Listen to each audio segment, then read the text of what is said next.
Hello everyone. Today I am going to brief you about the adjective and the kinds of adjectives. Adjectives play an important role in communication. See, adjectives are known to give your writing and speech a very flowery look. It gives readers and listeners a visual treat. But if you stuff too many adjectives, it sounds vague and unclear. So, knowing when, where, and how to use adjectives is a skill that you should master. And also, adjectives create a clearer picture in the mind of the listener and reader.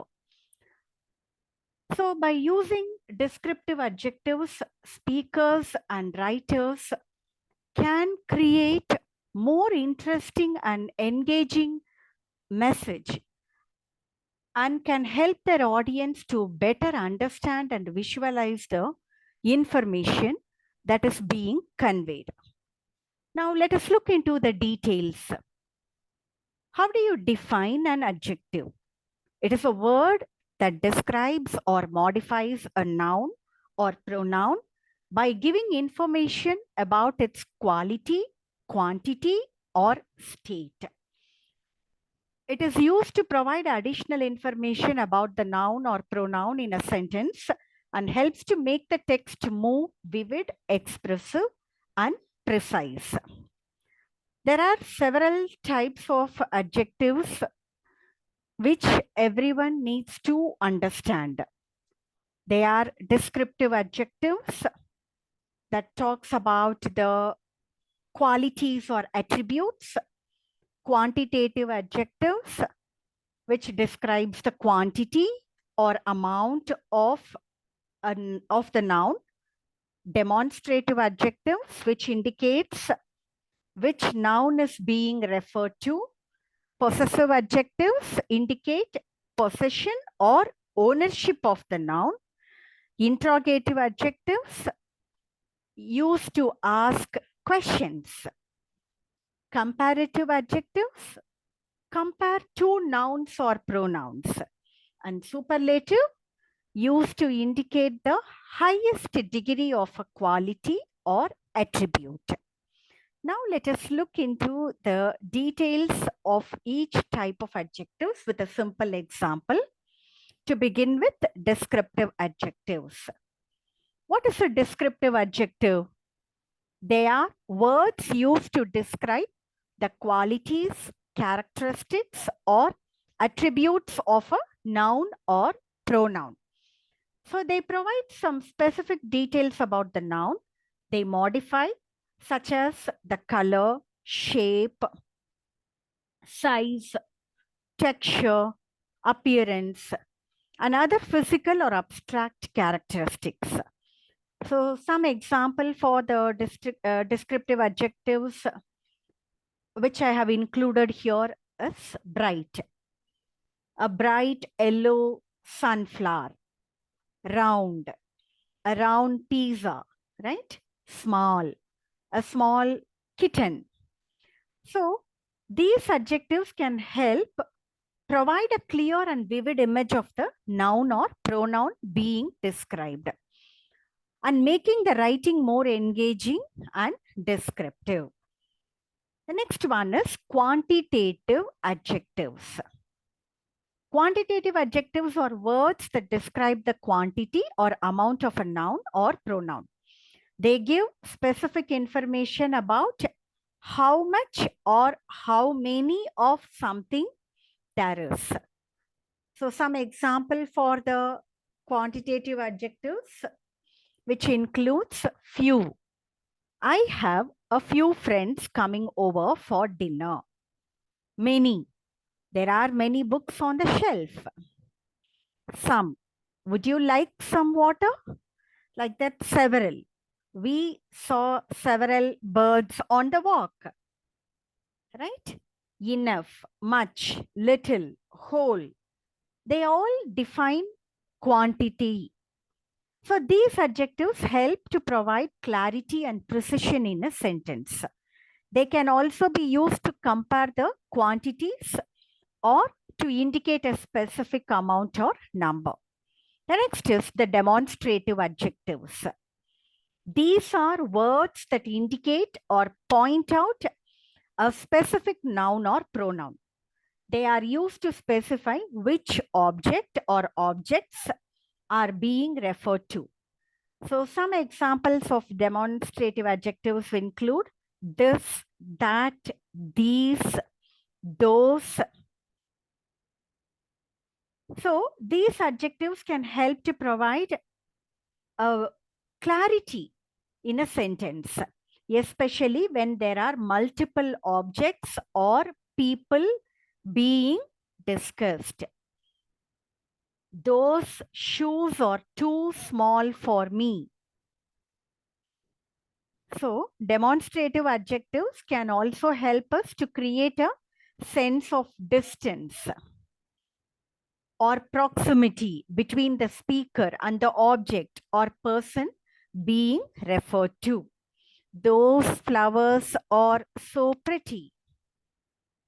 That cat is very cute.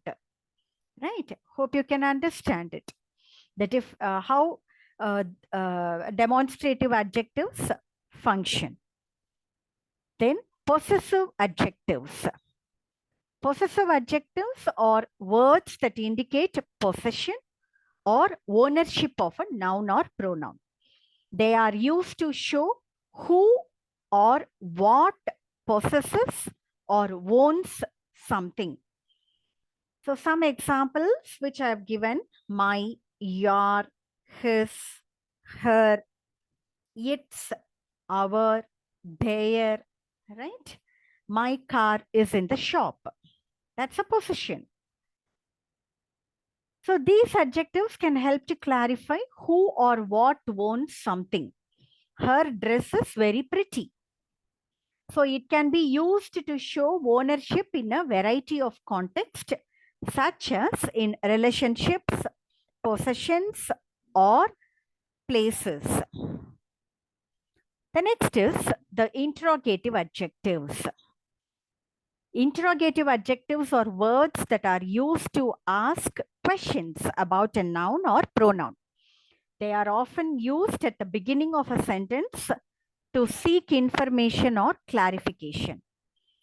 So some examples for interrogative adjectives include which, whose, what, whom, whichever, right?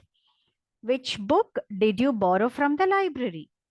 Whose jacket is this on the chair? So these adjectives are used to form interrogative sentences. That is used to ask questions or seeking some information. They can help to clarify the information or to get more details about a particular noun or a pronoun. The next is comparative adjectives. The word comparative itself denotes the comparison of something. Compare the qualities or characteristics, attributes of two or more nouns or pronouns. They are used to indicate which noun or pronoun has more or less of a particular quality or attribute. So some examples I have given here: bigger, smaller, faster, more intelligent, less intelligent. This apple is bigger than that one. So comparative adjectives can be formed by adding er to the end of the adjective, or by using more or less with the adjective. He is more intelligent than his brother. His brother is less intelligent than he is.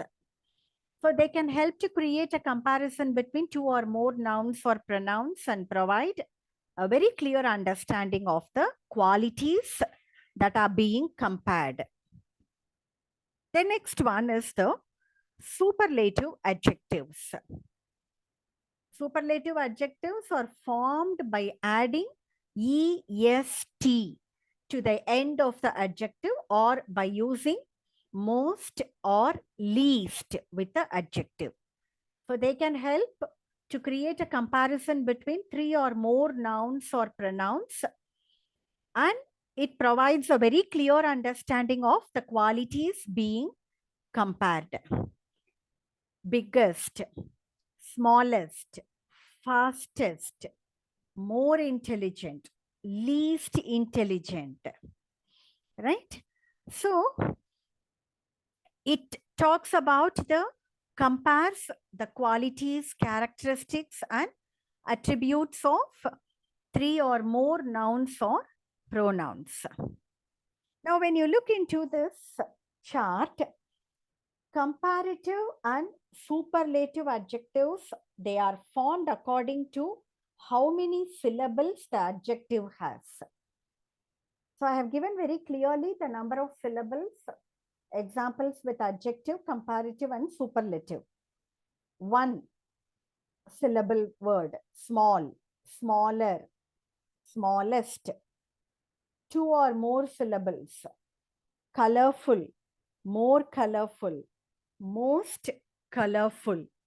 So this is a very simple understanding how the comparison and the superlative adjectives are formed. And sometimes 2-syllable adjectives ER and EST are added to form the comparative and the superlative. Okay. So now here some adjectives have irregular comparative and superlative forms. For that, I have given a couple of examples here. Good, better, best. Well, better, best. So they have irregular comparative and superlative forms. We cannot say weller, right? Bad, worse, worst. Yes, hope you could have understood the different kinds of adjectives. So overall, when you look into it, adjectives are an important tool in communication that can help to create more engaging and informative messages. So you have to choose carefully and use the right adjectives when you speak or when you write. If you use the right adjectives at the appropriate place, you can communicate more effectively and make a very stronger impact on your readers or to your audience, right? Thank you. Meet you in the next video.